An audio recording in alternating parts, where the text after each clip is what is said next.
The cameras flashed. The crowd froze. And just like that, Hollywood had a new obsession. Yeah, it was an absolute pop culture frenzy. Welcome to Starscope Report. Join us, Jordan and Jamie, as we uncover Hollywood drama, music industry shakeups, and viral influencer scandals.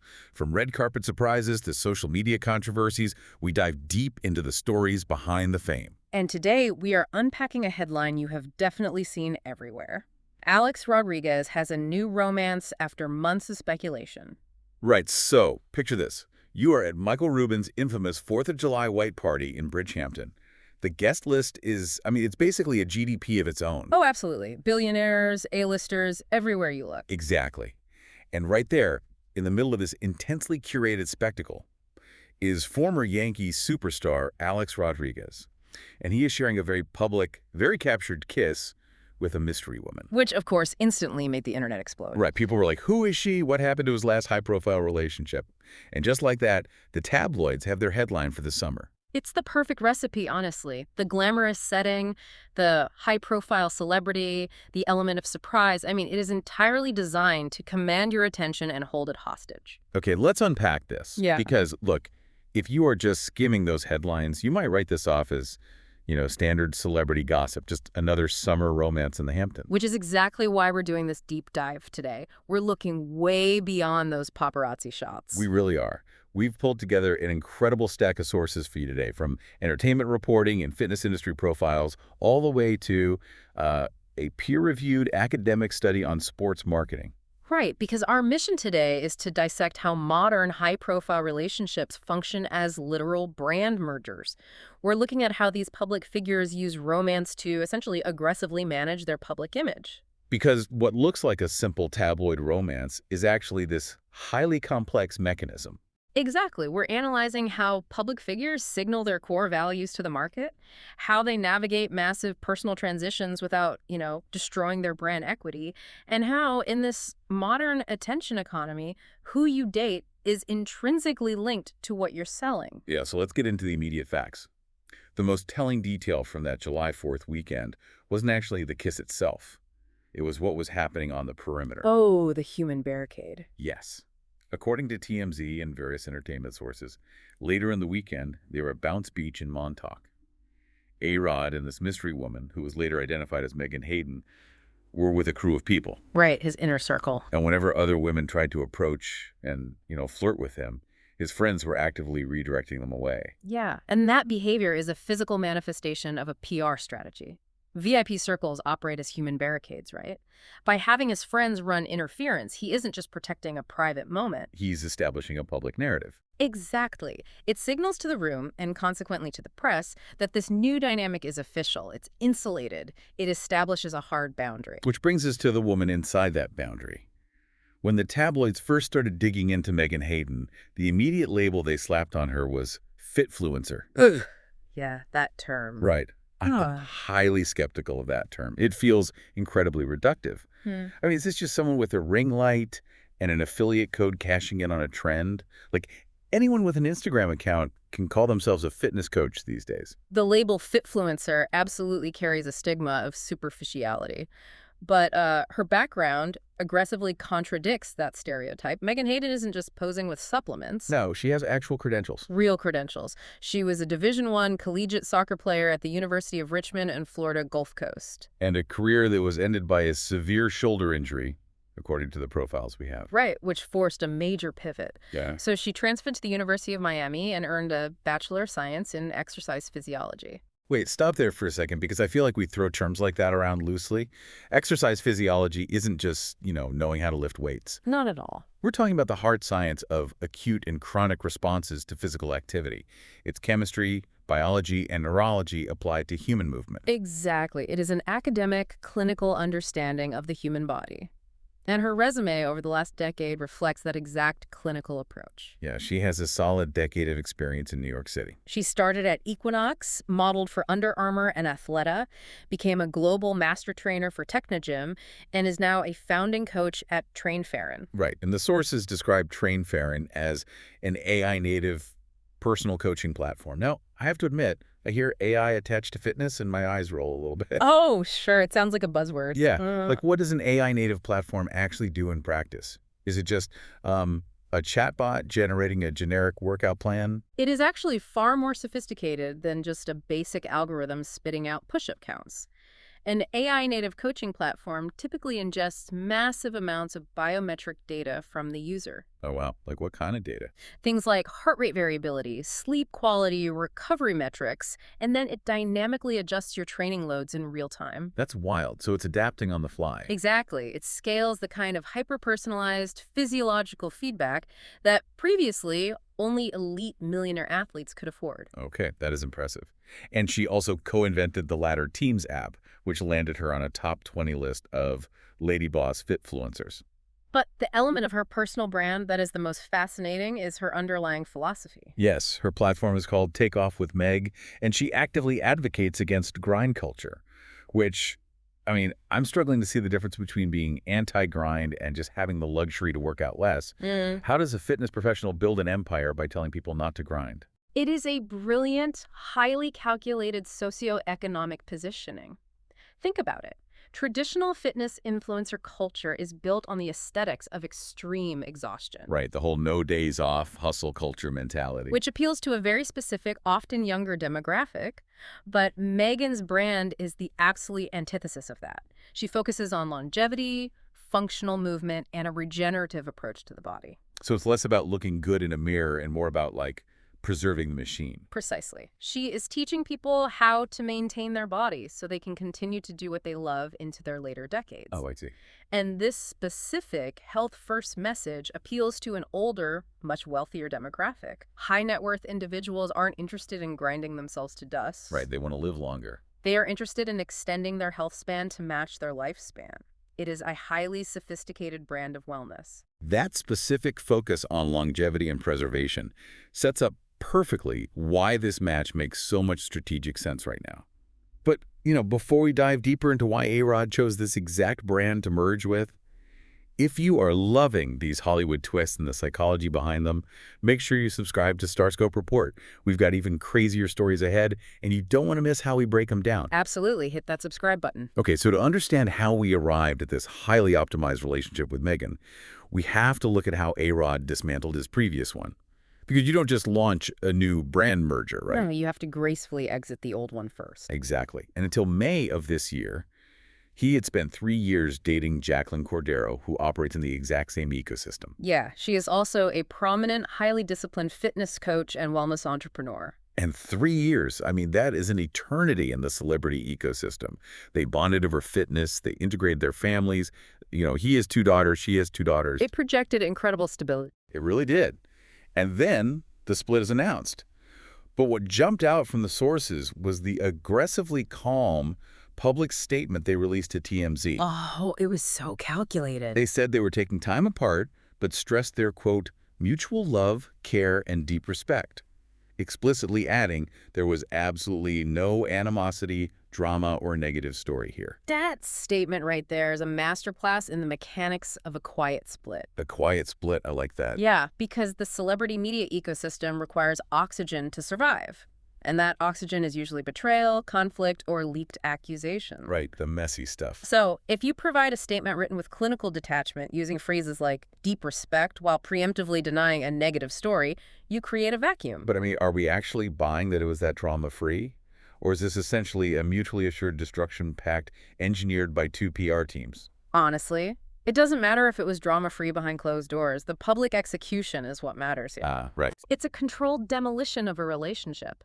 By refusing to give the tabloids any friction to report on, the gossip machine is forced to move on. And Jaclyn's behavior immediately following the split reinforced this completely. According to the reports, she went to her own Instagram and posted about prioritizing peace, boundaries, rest, and protecting her energy. Yeah, she noted she was navigating a serious family health matter and asked for compassion. She basically weaponized her own brand ethos. Right. Wellness, boundary setting, mental health. She used all of that to manage a real-life crisis in real time. It was brilliantly done. She didn't attack him. She just pointed to her own core values. It protected her business, it protected his reputation, and it insulated their children. It requires an immense amount of discipline to not engage with the media when your personal life is falling apart publicly. They essentially applied the rigid discipline of their fitness regimes directly to their public relations strategy. And that's not even the wildest part. Later in this deep dive, we'll talk about the shocking twist regarding the actual economics behind why these athletes date the way they do. The numbers are insane. The data is mind-blowing for sure. But first, this laser focus on a controlled, drama-free, ultra-positive public image hasn't always been Alex Rodriguez's reality. I mean, if you have been following his career, the guy sitting quietly in Montauk with an exercise physiologist is completely unrecognizable from the guy navigating global media circuses a decade ago. Unrecognizable. This current era is the result of a deliberate, long-term strategic evolution. Look at the pivot our sources highlight. We all know the history. The massive pop culture chaos of the 2000s and 2010s. Oh, yeah. The rumors with global superstars like Madonna. The high-profile romances with A-list Hollywood actresses like Cameron Diaz and Kate Hudson. Right, culminating in that massive multi-year spectacle of an engagement with Jennifer Lopez. Exactly. For years, his romantic life was aligned with women who commanded the absolute peak of the attention economy. He existed in a state of perpetual paparazzi surveillance because the people he was dating were the center of the pop culture universe. The chaos was literally the product. But then, after 2021, the entire pattern flips. The Hollywood A-listers are gone. He dates a fitness competitor, Catherine Paget. Then a wellness entrepreneur, Jaclyn Cordeiro. Now a highly credentialed exercise physiologist, Meghan Hayden. It is a complete 180-degree turn from the red carpet to the weight room. To understand the psychology behind that shift, we have to analyze his core brand deficit. The sources highlight an interview he gave to CNN back in 2022. Right, and when they asked him about his future and his capacity to be a good partner, he immediately referenced his 2014 MLB suspension for violating anti-doping regulations. Which is huge. When your core public deficit stems from a massive, legacy-threatening doping scandal, your brand is permanently stained with concepts like cheater, shortcuts, and a lack of integrity. Exactly. So how do you artificially graft those missing virtues back onto your public persona? You borrow them from the people you associate with. In that CNN interview, he stated that post-suspension, his focus shifted to team building, being a great father, and prioritizing high character and loyalty. High character and loyalty. Those specific words are the exact antidote to a doping scandal. Precisely. By aligning himself exclusively with wellness professionals, people whose entire identities and businesses are built on sweat equity, daily discipline, early mornings, and functional health, he is absorbing their brand equity. It is a calculated transfer of traits. He is using their literal physical discipline to rehabilitate his moral public image. Which leads us directly to the academic study in our sources, because this isn't just pop psychology. Right. This is empirical sports marketing theory applied to interpersonal relationships. The study examines the influence of athlete endorsement in sports marketing and centers on the concept of athletes as opinion leaders. The study relies heavily on the concept of the parasocial connection. We use that term a lot online, but we rarely break down the mechanics of it, like, why does a consumer care what shoe an athlete wears? A parasocial connection is, essentially, a one-sided psychological dynamic. It's where a person invests emotional energy, time, and interest into a public figure who doesn't even know they exist. Right, it's totally one-sided. And our human brains evolved in small tribes. We are hardwired to observe the most successful members of our tribe and mimic their behavior to survive. So when we see an athlete achieving greatness, our subconscious categorizes them as an elite tribe member. Okay, so when Lionel Messi wears Adidas, my brain subconsciously believes that adopting Adidas brings me closer to his elite status. Adidas literally physically absorbs his aura of greatness. Yes, and the study measured the strength of that absorption empirically. They looked at the relationship between a brand's image and a consumer's intention to purchase when endorsed by an athlete. And what did they find? They found a moderately high positive Pearson correlation of 0.605. Okay, let's translate that math for a second, because a 0.605 correlation in behavioral science is basically a smoking gun. It really is. A perfect 1.0 means two variables move in absolute robotic lockstep. But human behavior is messy and unpredictable. So finding a 0.605 link means the halo effect. The transfer of positive feelings from the athlete to the product is undeniably real and highly predictable. Which is why, in the digital age, every public figure is their own corporation. Therefore, who a celebrity dates functions as a literal co-endorsement. It is a corporate merger of personal brands. Exactly. So walk me through the mechanics of that merger. How does it actually function for A-Rod and Meghan Hayden? Well, in a corporate merger, you look for overlapping demographics and synergistic value, Right. right? Yeah. He brings a massive legacy audience that skews male, sports-centric, and mainstream. She brings an affluent, highly engaged, health-conscious audience focused on longevity and female empowerment. I see. So when they are photographed together at the white party, they are signaling a cross-pollination of these markets. He is effectively endorsing her message of regenerative health, pushing his massive audience toward her platform. And simultaneously, she is endorsing his status as a disciplined, reformed, high-character family man. Yep, they are balancing each other's brand portfolios. But a poorly handled relationship can destroy that equity instantly, right? Oh, in a heartbeat. The study notes that a single slip in an endorser's image immediately damages the product they represent. Which explains so much. That is exactly why the quiet, clinical split from Jaclyn Cordeiro was so vital. You cannot merge with a new brand if your previous subsidiary is currently on fire in the tabloids. Exactly. It fundamentally changes how you look at a simple photograph. It is not just two people holding hands in Montauk. No, it's a highly optimized, mutually beneficial exchange of cultural capital. Just brilliant strategy.